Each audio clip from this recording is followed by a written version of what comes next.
We're going to undertake a study of the book of Daniel. And this book is one of the most fantastic books in the Bible for some very specific reasons.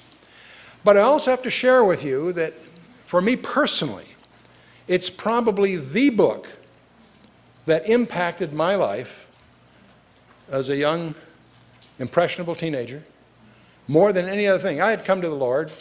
I was in my teens. I accepted Jesus Christ. But like most youth, was busy doing my things. But I had a friend that happened to have a copy of Sir Robert Anderson's classic work called The Coming Prince. That book at that time was out of print. This was a treasure that he gave me as a gift. As I got into it, I was blown away. Now that book, in the meantime, you see, it was originally published in 1894 by Sir Robert Anderson. He was head of Scotland Yard. He was knighted.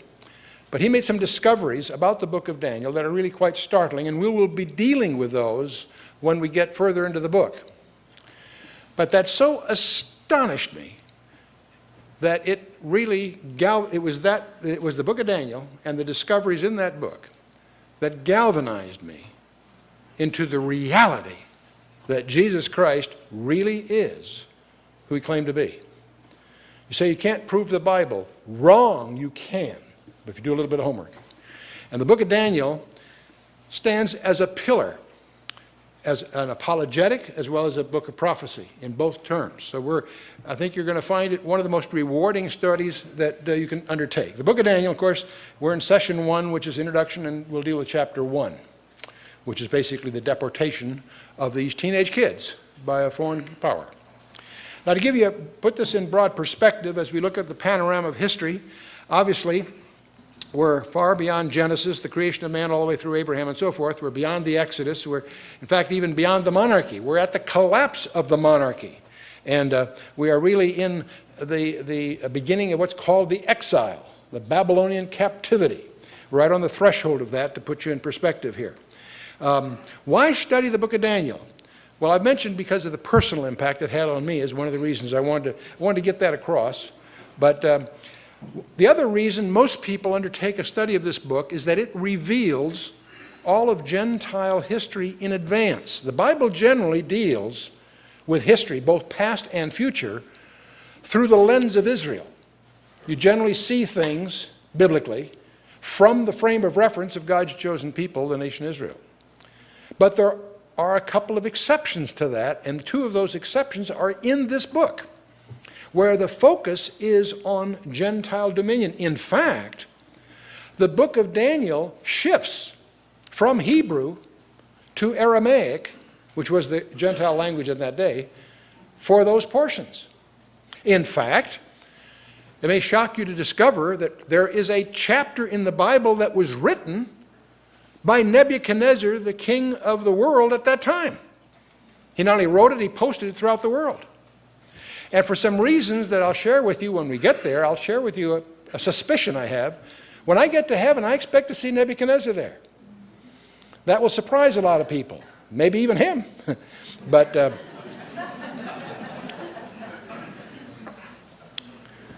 other thing I want you to do as we go through this book, I want you to have the benefit of the discovery of the validation of this book. And I'm going to spare you hours of boring textual research, which supports it, because we have an end run on all of that. I'm going to spare you, with a couple of small exceptions, I'm going to spare you the archaeological discoveries. There are many. The book of Daniel is the most authenticated book in the Scripture.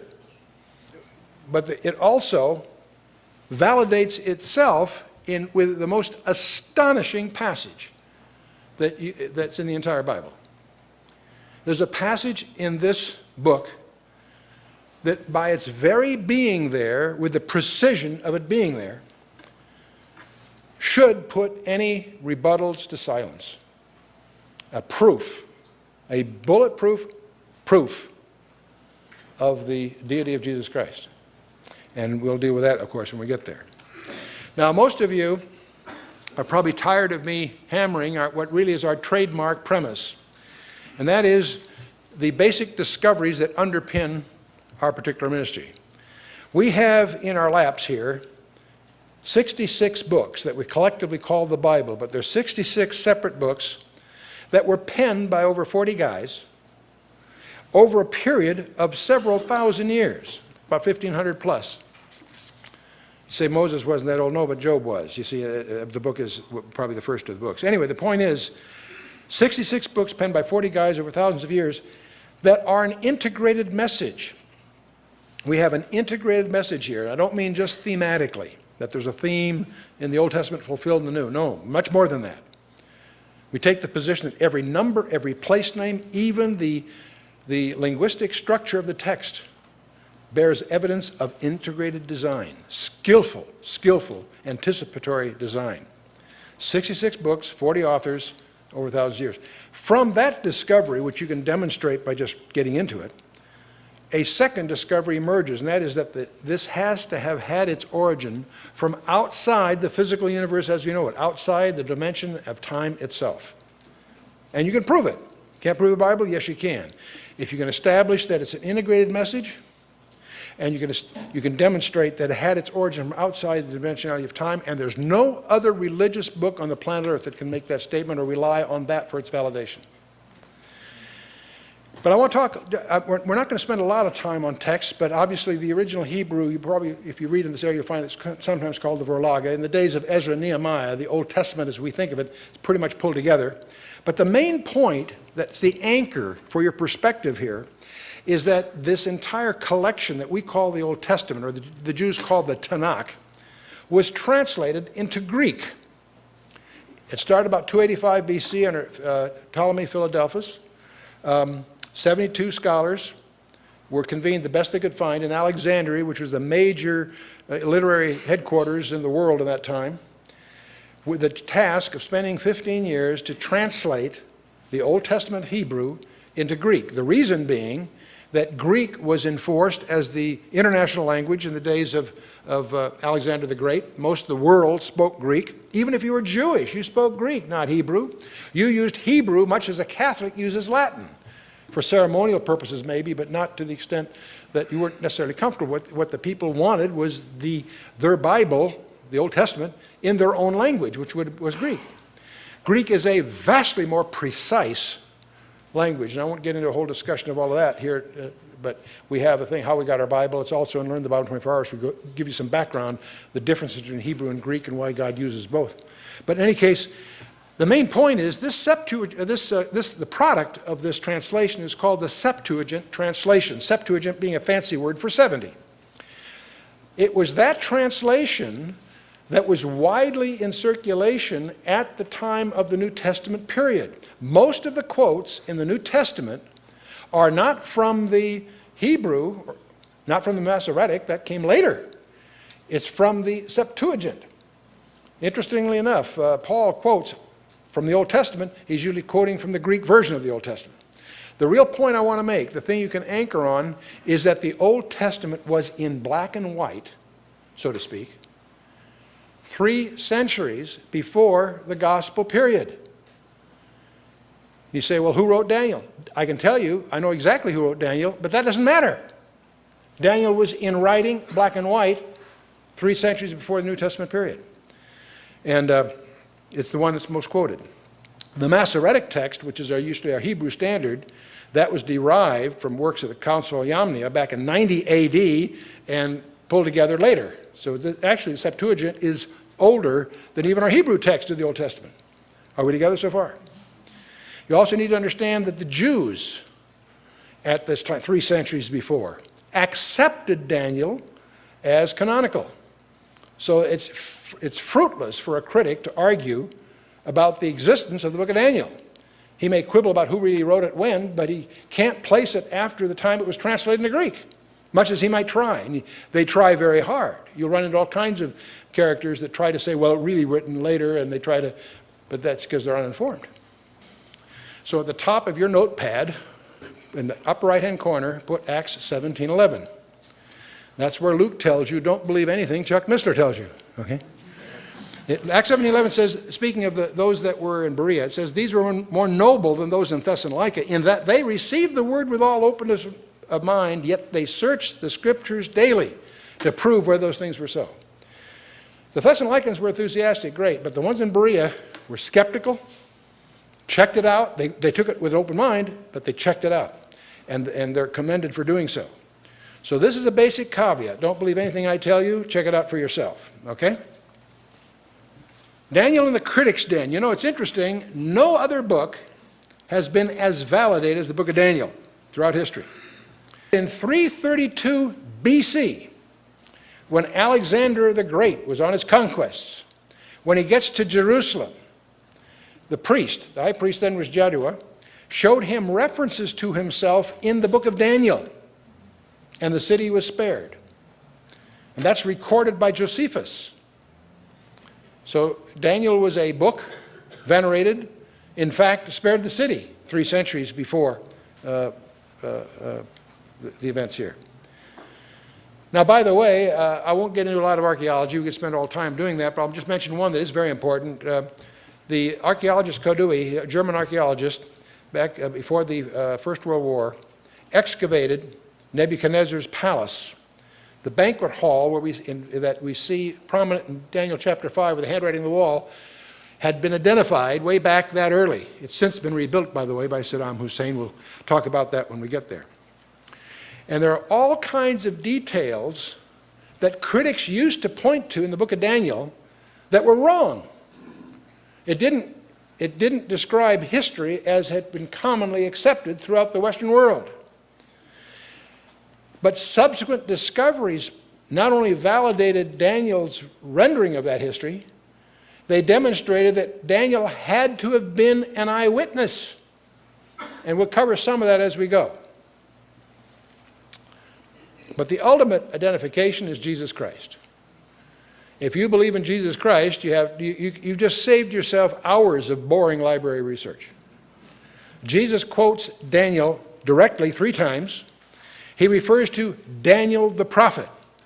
That's an interesting phrase because Daniel wasn't a prophet in the traditional sense. The book of Daniel was not collected with the prophetic writings in the Old Hebrew Bible, but in the writings it was treated as history rather than prophecy. Because Daniel was regarded by the rabbis as a governmental figure. He didn't have the office of the prophet in the traditional sense. He was a prophet in the sense that God blessed him with some revelations. He's quoted 3 times in the book of Ezekiel. In fact, he's classed with Noah, Job, and so forth. In fact, Daniel is set up as a standard against which to measure wisdom by Ezekiel. And they were contemporaries, obviously. Daniel has another interesting characteristic. This one fascinates me. There are only 2 people in the Bible, other than Jesus Christ, of course, of which there's no evil spoken of. Who's the other guy beside Daniel? Anyone? Joseph. Good for you.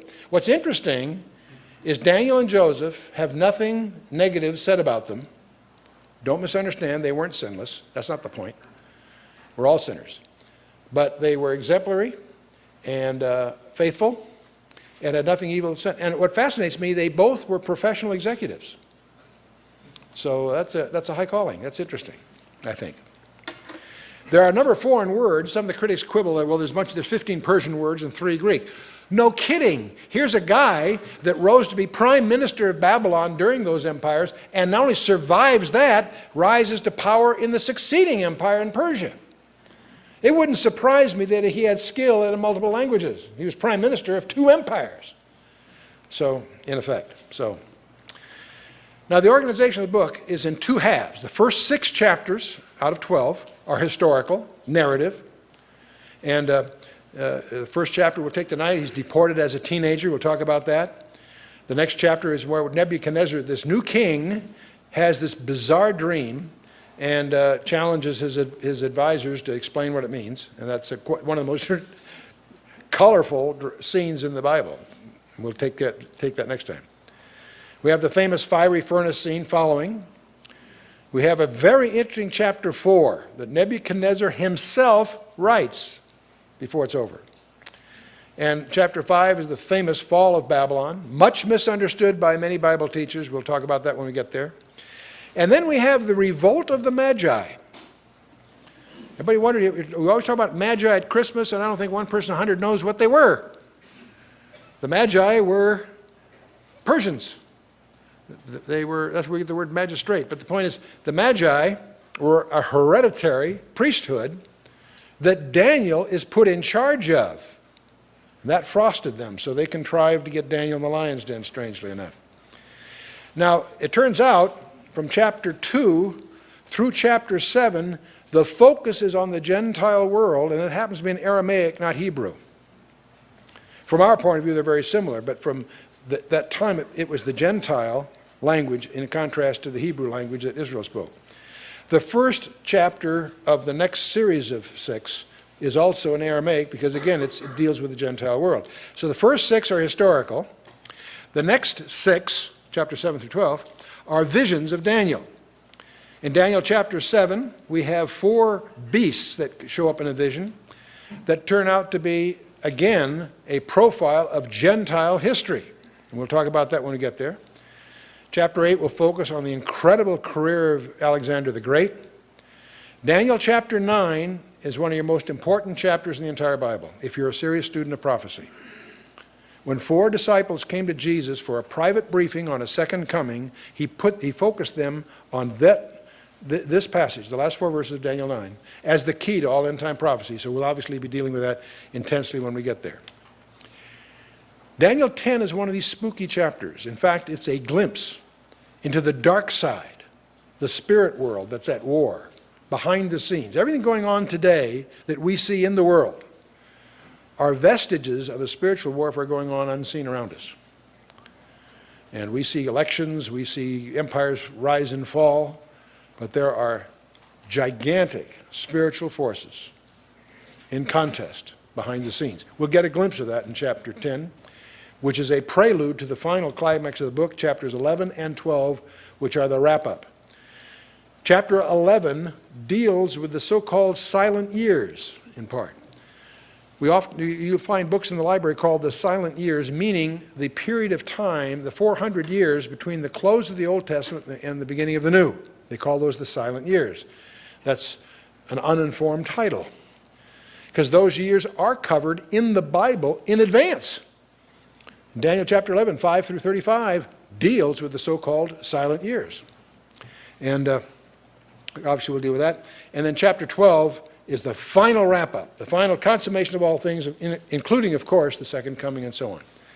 Interesting, exciting book, very fundamental, probably the most important apocalyptic book, obviously, in the Old Testament. They're not in chronological order. That confuses some people. Here on the screen, I put them in chronological order. And they are relative to each other chronological if you recognize that the first 6 are narrative, but chapters 7 and 8 are visions that occur between chapters 4 and 5. And chapter 9 occurs between chapters 5 and 6, chronologically. And obviously the closing visions are at the end. So they're in the right order, but we just have the first 6 are the history and the last 6 are the visions, if you will, in detail. So I hope that is helpful. Okay, a little more about chronology.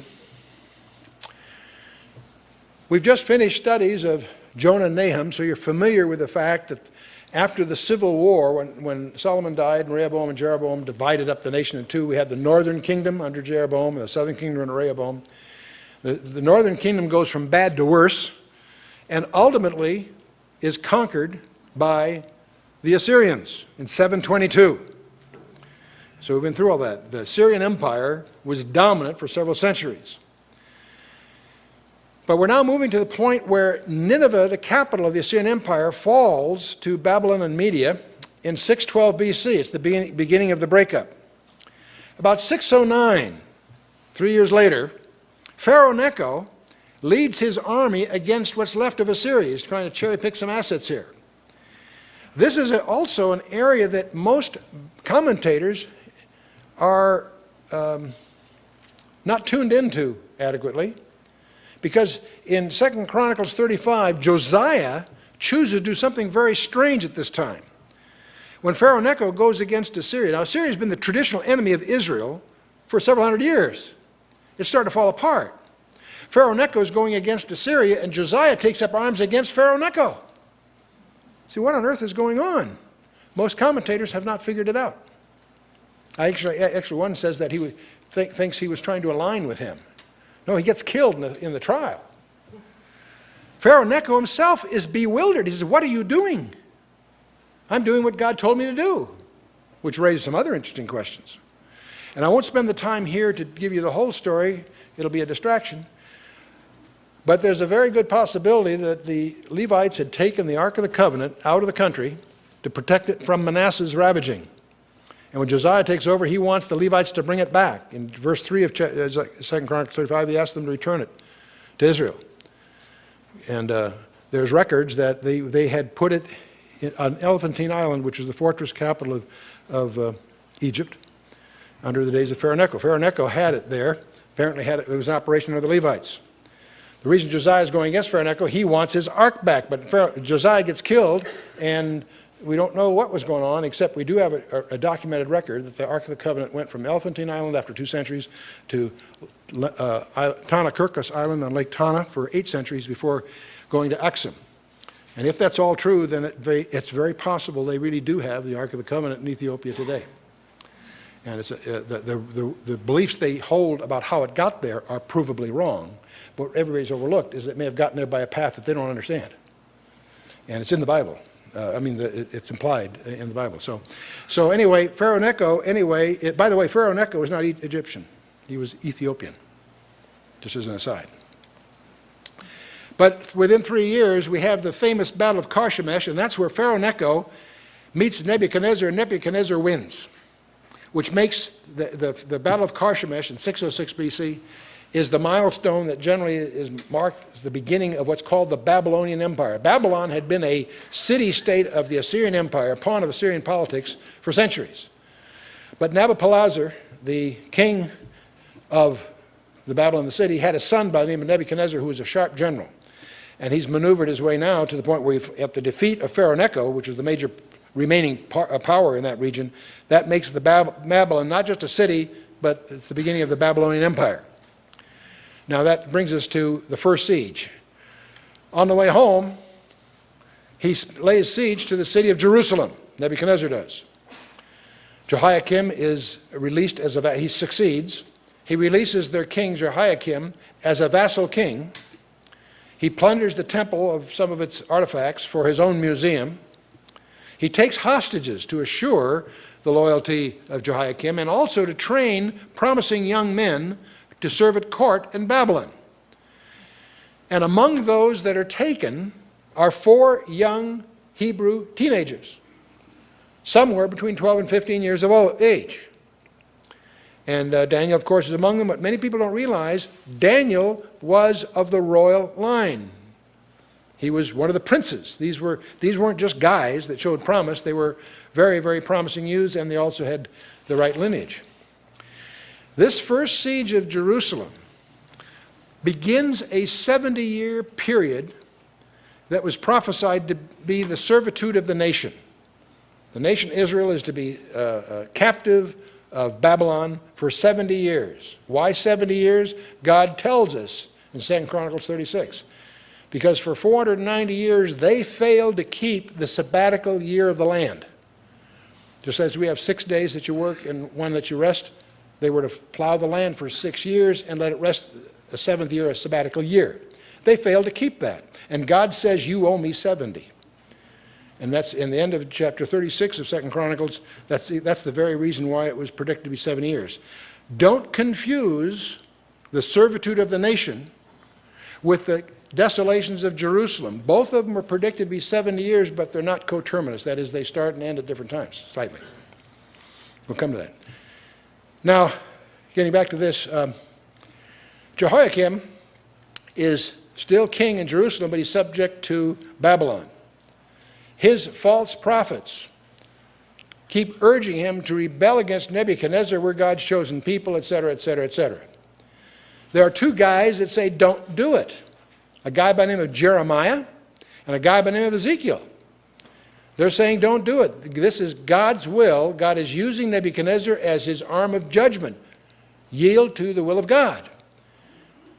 They're treated as traitors.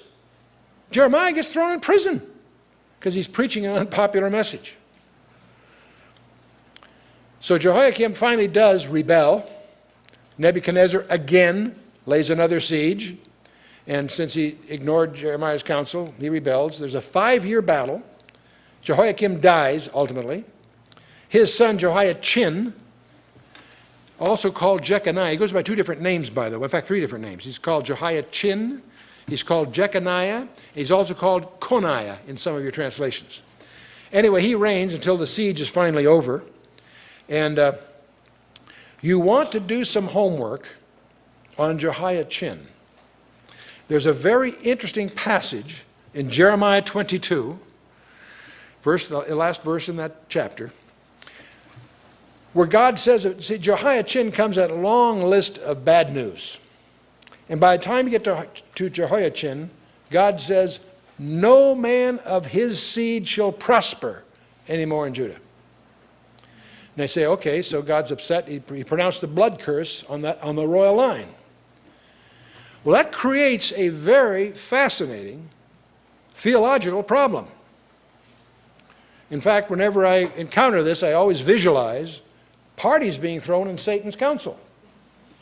Because Satan must have figured, boy, God has really done it to himself because he's committed himself that the Messiah will come from the royal line, and now he's pronounced a blood curse on the only remaining thread of that royal line. And I always visualize, when I have those fantasies in my mind, I always visualize God turning to the angel and saying, watch this one.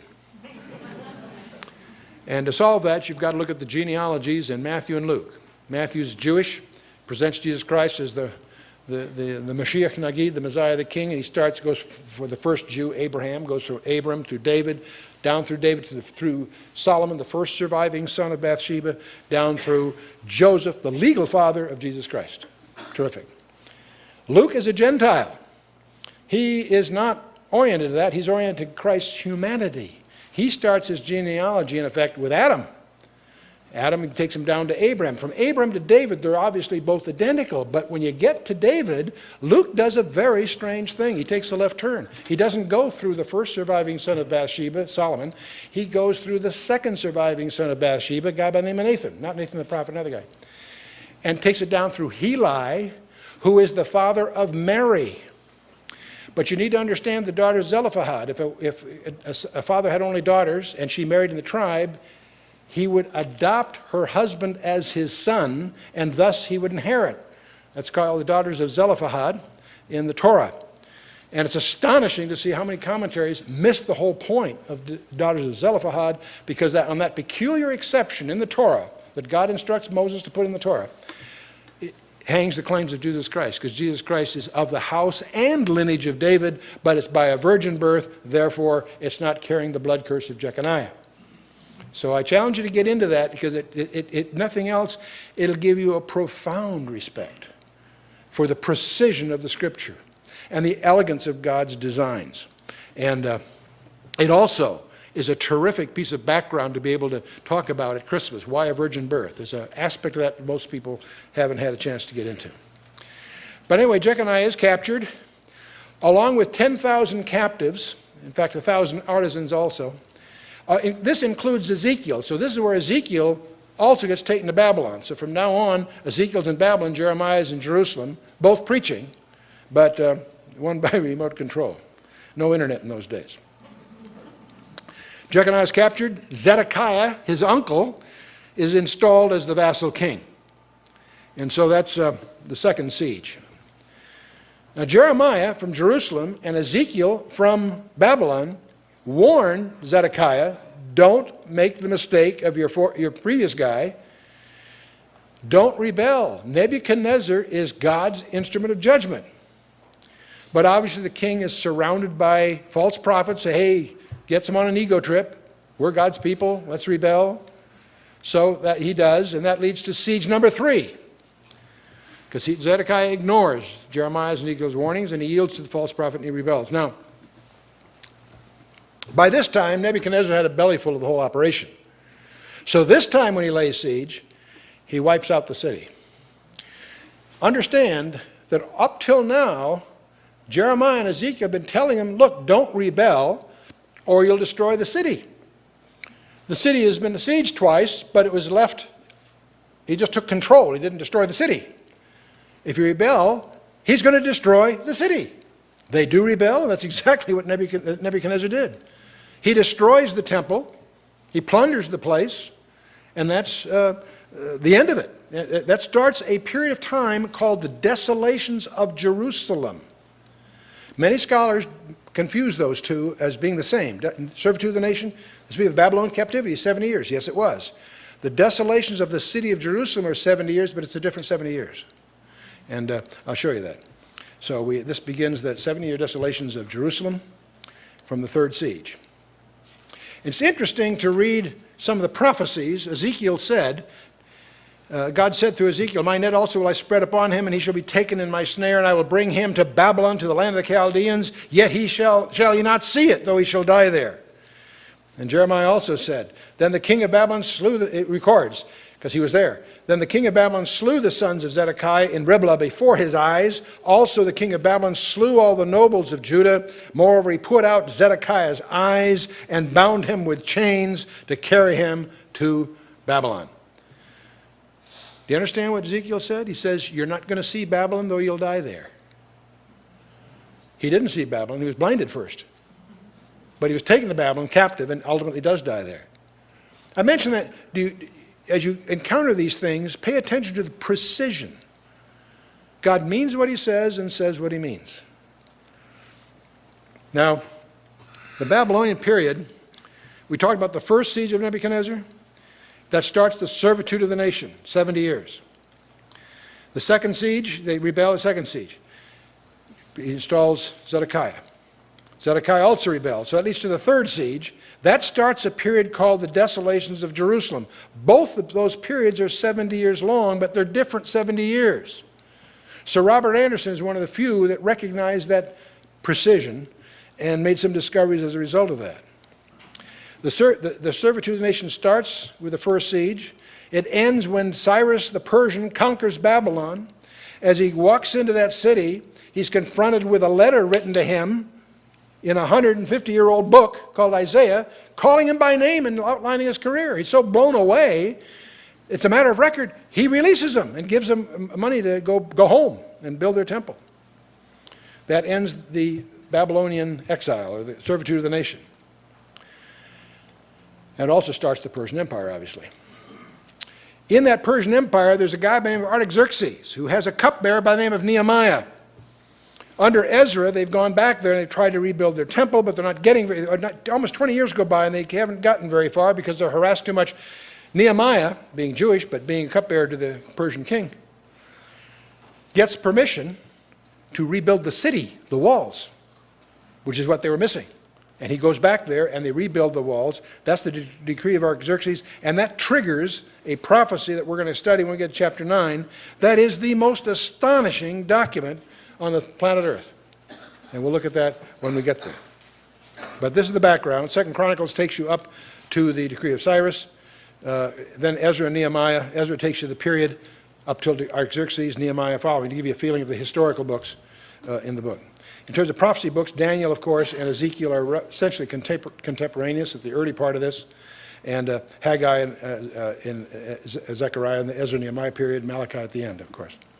Okay, let's just jump into the book itself, make some progress here. Chapter 1. And I'll call this Dare to be a Daniel. These teenagers are going to be an example to every one of us. Daniel chapter 1, verse 1. In the third year of the reign of Jehoiakim of Judah, came Nebuchadnezzar, king of Babylon, unto Jerusalem and besieged it. And let me just dismiss, there's a lot of confusion about exactly third year. When you try to compare this with some other passages, they don't seem to quite agree. Let me just cut through it. Some of them are reckoning at time as the Babylonians recorded, and some as the Jews recorded. They use slightly different conventions as when did a reign begin. And if you get through that, there's no disagreement. So we won't waste a lot of time with that. And the Lord gave Jehoiakim, king of Judah, into his hand. How did Nebuchadnezzar win? God ordained it, whether he knew it or not. The Lord gave Jehoiakim, king of Judah, into his hand with part of the vessels of the house of God. Not all of them, but part of them. He's going to get the rest later. Which he carried into the land of Shinar, to the house of his God, and he brought the vessels into the treasure house of his God. The word Shinar, it occurs 7 times in the Old Testament. It always refers to the region of Babylon. If Babylon is a city, Shinar is the county. The plain of Shinar is where Babylon sits. So it's for our purposes, the land of Shinar is a synonym for Babylon. And, okay. And now we can talk more about Jehoiakim. His name was really Eliakim. Some of those names will throw you, but let that go. The kings of the Babylonian, Nebuchadnezzar was the king of Babylon. He had a son that was a great general by the name of Nebuchadnezzar. And it's during that siege, that first siege or thereabouts, that Nebuchadnezzar finds out his dad has died. And so he rushes home to take over the throne. He inherits a bunch of advisors from old cronies from his father's reign. He doesn't know whether they can cut the mustard or not. So he gives them a test in chapter 2 that's got to be one of the most dramatic things in the scripture. We'll take that when we get there. Nebuchadnezzar has 4 children, two sons and 2 daughters. Evil-Merodach is his son. When Nebuchadnezzar finally does die in 562, after reigning some 40 some odd years, Evil-Merodach reigns for a while, 2 years.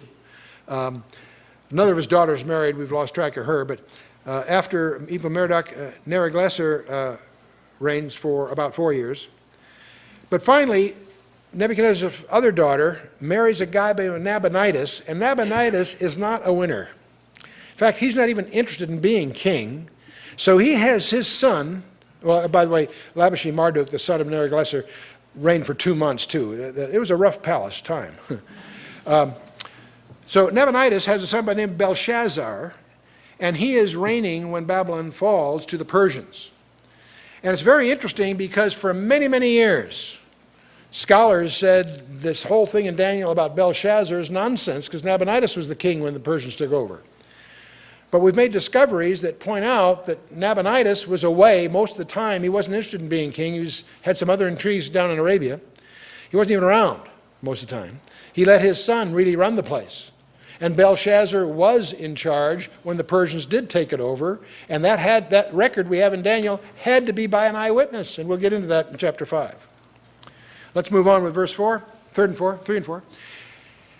And the king spake to Ashpenaz, the master of his eunuchs, that he should bring certain of the children of Israel, and of the king's seed, and of the princes, children in whom was no blemish, but well favored, skillful in all wisdom, and cunning in knowledge, understanding science, and such as had ability in them to stand in the king's palace, and whom they might teach the learning and the tongue of the Chaldeans. Now, I think you get the general picture here. A very enlightened technique. Nebuchadnezzar would take the best of his captives and try to train them in postgraduate school for service. They're going to be in 3 years of special training in the hopes that they would be, first of all, well chosen and well taught, so they're qualified to stand before the king and be useful. And if they're skilled in multiple languages and the cultural background from which they came, that's useful, but they've got to be converted, they've got to be imbued, he's got to turn them into Babylonians. But I want to catch a couple of things as you go here. This is the book of Daniel, right?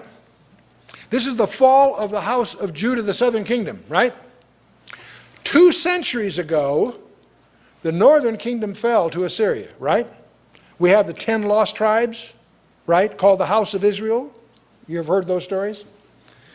There weren't 10 lost tribes, by the way, but that's neither here nor there. I want you to notice something in verse 3 that everybody misses. King spake to Ashpenaz, the master of eunuchs, that he should bring certain of the children of whom? Israel. I want you to notice that term is used of these people that are of the house of Judah. That term is used connotatively for the nation. There are people that try to make a case that when it says Israel, it means the northern kingdom and Judah the south. When they're both around, the northern kingdom called itself the house of Israel, and the southern kingdom called itself the house of Judah. Don't presume for a moment that either one is restricted to any particular tribes. The faithful in the northern kingdom went south to stay faithful to the temple. The idolaters in the south went north to be where idolatry was the politically correct thing to do. The Levites went south. By the way, if you take Simeon and Judah and Benjamin, who were in the south already, and the Levites who joined them, you've got 4 out of 12. If there's lost tribes, there's only 8, not 10. But don't confuse the geography with the tribal lineage. That's where everybody goes down these paths and get all these fables having to do with the so-called 10 lost tribes. Tribe of Dan's a special case. We'll deal with that on another evening.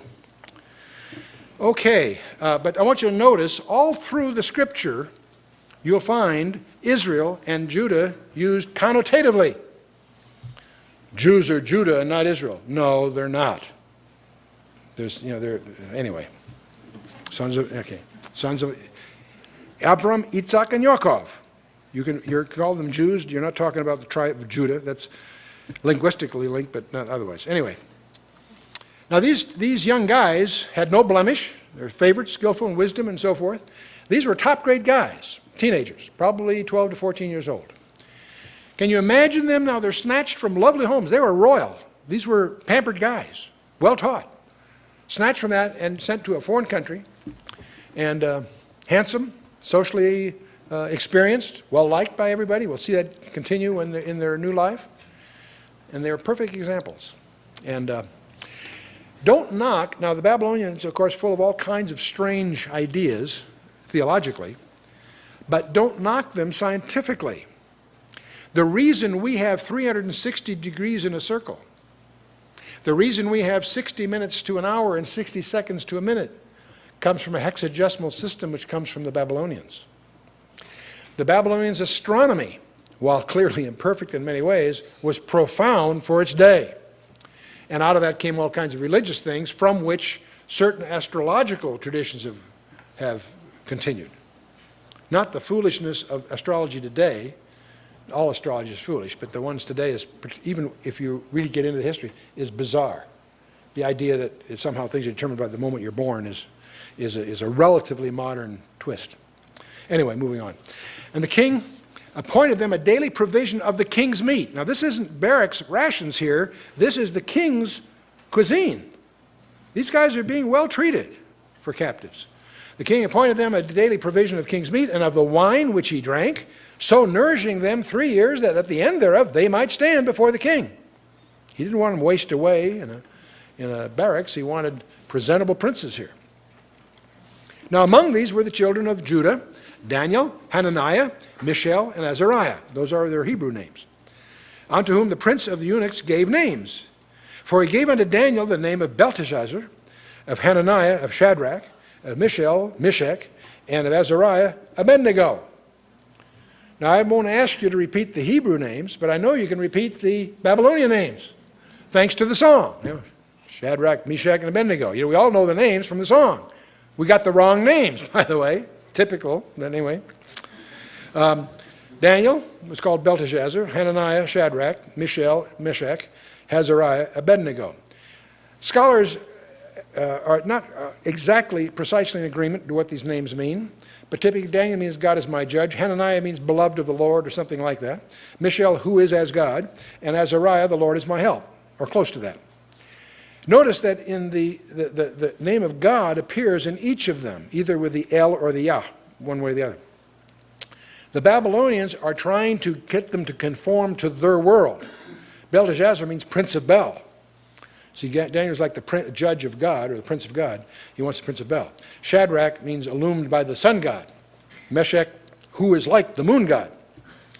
Don't knock that moon god. He's worshipped by, that's the Islamic god, right? And Abednego, servant of Nego, the shining fire. Oh, by the way, before I forget to mention, don't confuse Belteshazzar, the name of Daniel, the Babylonian name of Daniel. It won't be much of a problem because most of the time we'll call him Daniel, the text does. But don't confuse him with Nebuchadnezzar's grandson called Belshazzar. They're very similar, but they're two different guys. And something interesting about Abednego, the word Nego in Chaldean transfers as Nogia, which means Lucifer. So that's kind of interesting. But the whole idea is to change their identity and their destiny. Change their identity from being God's children to be Babylonian children, and to be their destiny to Babylon rather than Jerusalem. And both of these then would be reinforced by constant use of these names, presumably. But here's the good news, verse 8. Daniel purposed in his heart that he would not defile himself with the portion of the king's meat, nor with the wine which he drank. Therefore he requested of the prince of the eunuchs that he might not defile himself. Now understand, there's nothing wrong with eating meat. That's not the point. The point is that some of the king's cuisine were things prohibited in the Mosaic law.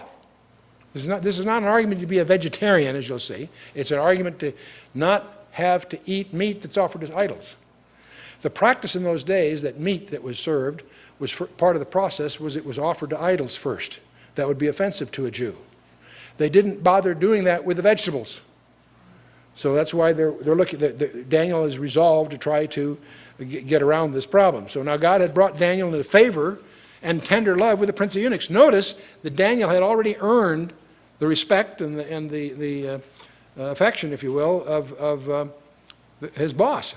The prince of eunuchs said unto Daniel, I fear my lord the king, who hath appointed your meat and your drink. For why should he see your faces worse, liking than the children which are of your sort? Then shall ye make me endanger my head to the king. And by the way, he had reason to be nervous. Nebuchadnezzar didn't mess around. And so the officers' fears are very justified. See, Nebuchadnezzar, we'll find out, was known to put out the eyes of people after killing their children in front of them. He was known for making their houses into dunghills. He's going to threaten that in the next chapter. There are occasions when he roasted his officers over a fire. This is Saddam Nebuchadnezzar we're talking about here, okay? How would you have handled the situation? The word is out. You've got to have this diet. It's a great diet. It's top quality stuff, but you're trying to stay faithful to your own ritual practices. And you're endangering your boss's life by not conforming, right? What do you do? How do you handle this? Lots of possible ways. One is to give in. That's one possibility. Daniel chose not to do that. You get somebody preaching, get them all to change to your diet. Didn't try to do that. What do you do? How would you handle the situation? Well, then Daniel said to Melzar, whom the prince of eunuchs had set over Daniel, in other words, the intermediate guy here, had set over Daniel, Hananiah, and Mishael, and Azariah, prove thy servants, I beseech thee, 10 days. Let them give us pulse to eat and water to drink. Now, by the way, pulse is a word that's generally presumed to be vegetables, but it actually is a word that comes from seeds. So it may have been planted vegetables, or it could be some kind of grain meal, of some oatmeal or something of that nature. That's the idea. But the main point is, see, it's not offered to idols. They didn't bother doing it with that. And yet it's wholesome. Give us pulse to eat and water to drink. And let our countenance be looked upon before thee, and the countenance of the children that eat of the portion of the king's meat. And as thou seest, deal with thy servants. So Daniel proposes a test. 10 days, that's no time at all. Give us a try. And see if we embarrass you by looking peaked or whatever. See? Pretty cool. And 10 days is, 10 is always a measurement of test or testimony. And but I notice the whole thing, this isn't prisoner's ration we're trying to duck here. This is the king's meat. This is top stuff. And we go through all the other things. So he consented them in this manner and proved them 10 days. And at the end of 10 days, their countenances appeared fairer and fatter in flesh than all the children which did eat the portion of the king's meat. Thus Melzar took away the portion of their meat and wine that they should drink and gave them pulse. So they made the test, so their boss was not in jeopardy, and yet they were able to maintain their ritual position. And as for these 4 children, God gave them knowledge and skill and learning and wisdom, and Daniel had understanding in all visions and dreams. The way it's actually translated better is the lads, the 4 of them. So all 4 of them prospered here. All 4 of them got learning. The word learning here is actually taking a root meaning book. It's designating the world of letters, interestingly enough, and literature. The word wisdom really designates the proverbial lore of the ancient culture and the intelligently arranged body of principles is one way it's rendered, if you will. It's what we would call science. And some of their folklore is no worse than the folklore that masquerades as science today. You know, it's astonishing to me that our culture, that regards itself as being technologically so sophisticated, insists upon embracing a fundamental presumption that's disprovable, that everything happened in the absence of design. You look through a microscope and a telescope and insist upon saying, I don't see design there, that's all randomness. That all happened by random chance. We'll leave that one on. But the term says all learning, not just the Babylon God gave them, knowledge and skill, and all learning. And that was far more than just the superstitious lore of the pagan priests. Although knowing that was probably important in order to interpret what was going on. And researchers have indicated that in addition to astronomy, an adjunct of pagan worship, of course, there's architecture, linguistics, agriculture, meteorology, agronomy, and many of the other sciences were well developed in the land between the two rivers. That's what Mesopotamia means. There's a very, very high skill level in this region in those days. Okay, now at the end of the days that the king said he should bring them in, then the prince of the eunuchs brought them in before Nebuchadnezzar. Big test coming up here. The king communed with them, and among them all was found none like Daniel, Hananiah, Mishael, and Azariah. Therefore stood they before the king. In other words, they got their merit badges. They won. And in all matters of wisdom and understanding that the king inquired of them, he found them 10 times better than all the magicians and astrologers that were in all his realm. We'll talk about some of these job descriptions in the next chapter. There are about 5 of them. And we'll tell you what they are, but frankly, they so overlap. These are their staff advisors, heavily involved in the occult, but basically the ones that primarily advise the king. And sacred scribes, astrologers, you name it. Practitioners of the occult arts of all kinds. But these 4 Jewish young men outclassed them all. And Daniel continued even to the first year of the King Cyrus. This is a predictive passage. This doesn't come up until chapter 10, I guess. But the point is, it's just an anticipatory summary. Daniel's going to outlast them all, including, obviously, Nebuchadnezzar, etc. Well, we've gone through this rather hurriedly, but let's talk a little bit about the moral heroism that we see here. These teenagers, I don't want to dismiss this, they got deported, they stood up and recounted. They had discernment. That's one of the first things. They saw precisely what was wrong with eating the prescribed food. They were discerning to begin with. And where would they have learned this? Huh?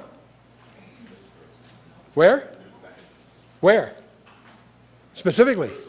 Yes, in Jerusalem. Where? In their homes. You got it. There's only one form of biblical schooling in the Bible, and that's homeschooling. And yeah. Deuteronomy 6, verses 4 through 9 is your verse on that. These guys were obviously well trained at home. They were trained with resistance to evil. And just because they were distant from their home didn't weaken their resolve to keep themselves distant from evil. It's a non-trivial issue. These guys weren't at home or in a suburb of Jerusalem. They were at the capital of the world. And so this obviously, again, is, I think, a testimony to the home that they came from. Because children don't naturally resist evil. They embrace it. This took training. And they were obviously well trained. They also had the power to voice disagreement. You know, this impresses me because they were young. You know, when you're older, you get a little more moral fiber. But when you're kids, you know, there's a peer pressure thing. There's a, hey, let's just roll and get along because you're off balance a little bit, you know. That's, by the way, where the homeschoolers do better, because the homeschoolers have more social communion with adults than their contemporaries that are not homeschooled, because they have lots of peer pressure with their own age, but the only adults they run into are their teachers. You know, the studies are very interesting that are coming up that the homeschoolers are better socially adjusted than the public school kids. It's amazing. But anyway, these obviously had fiber. Physical courage. We're going to discover they have a lot of physical courage. You know, the prince of the eunuchs was right. You know, his head was in danger. Nebuchadnezzar knew how to reduce head count. And the most important head count is your own, you know.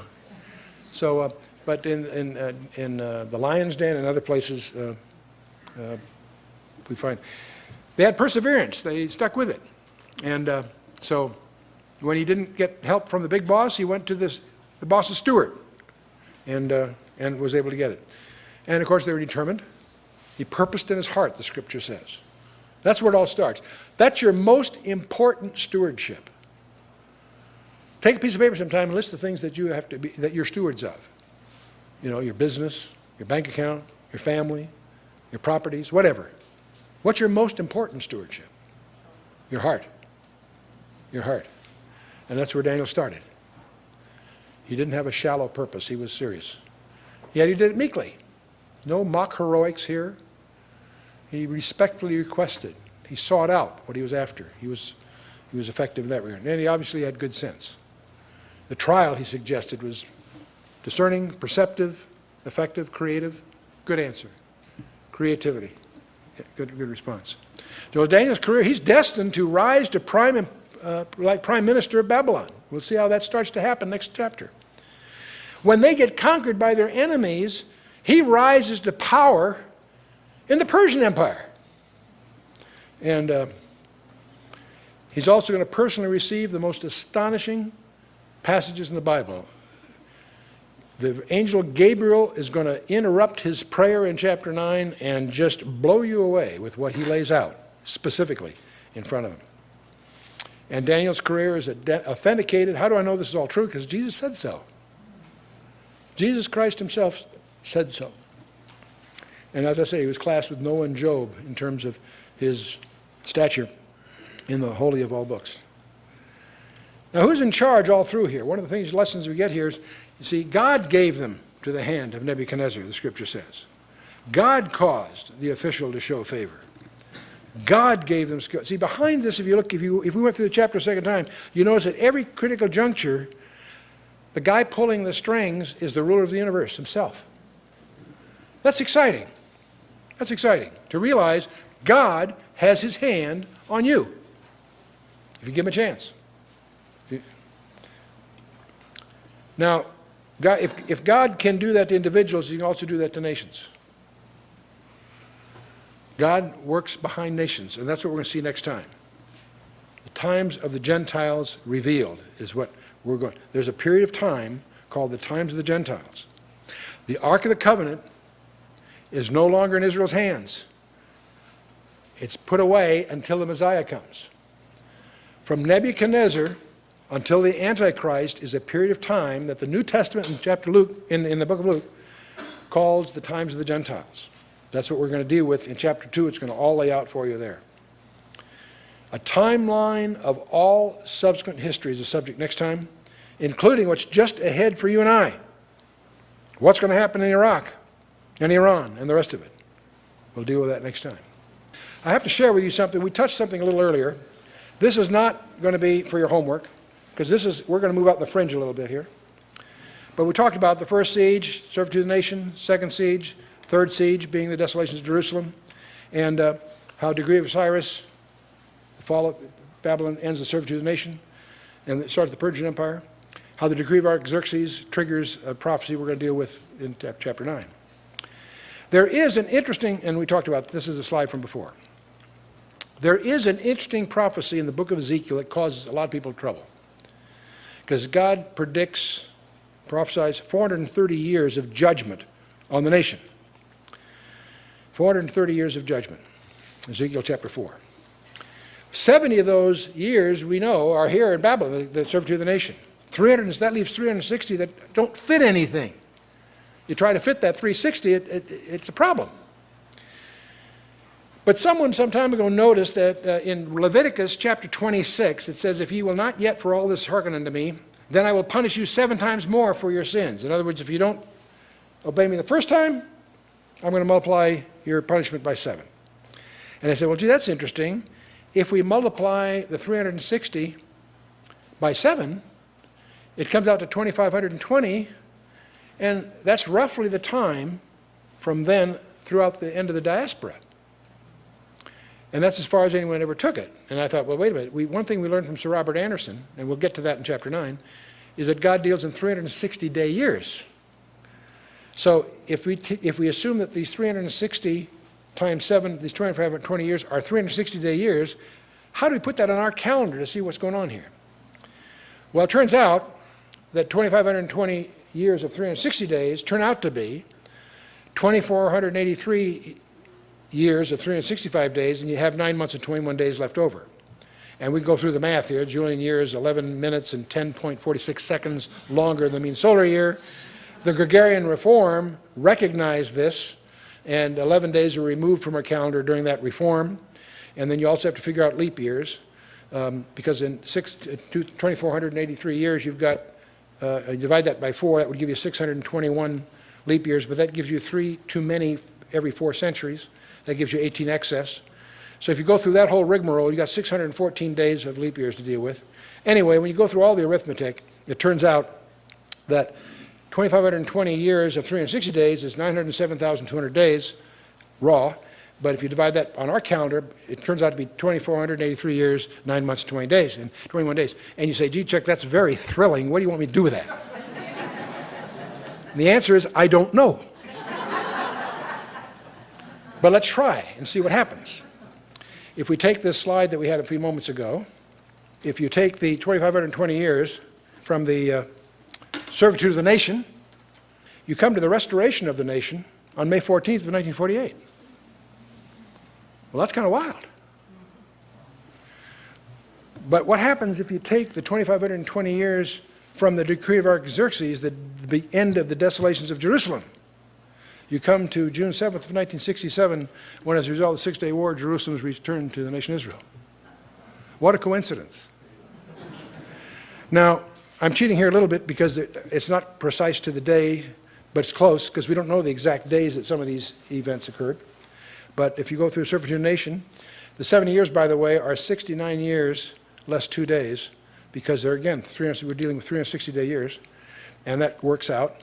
And if you go through all this arithmetic, you come, if July 23rd, 537 BC was the release, then May 14th of 48 would be the anniversary of that. That's kind of interesting. That's the day, of course, that the nation Israel was restored in statehood. In fact, where David Ben-Gurion on international radio, using Ezekiel as his authority, names the new Jewish homeland Israel. That's kind of fun. What a coincidence. See, the rabbis will tell you coincidence is not a kosher word.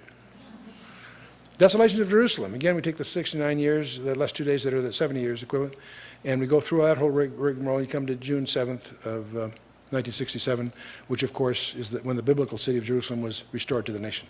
Kind of fun stuff. So I thought I would share that with you.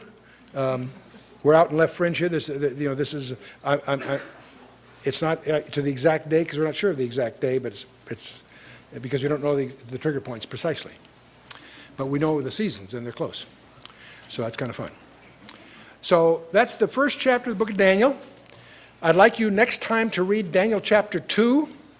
And if you have extra time, read chapter 7. We won't deal with it head on there, but it would be good background for you. Let's stand for a closing word of prayer.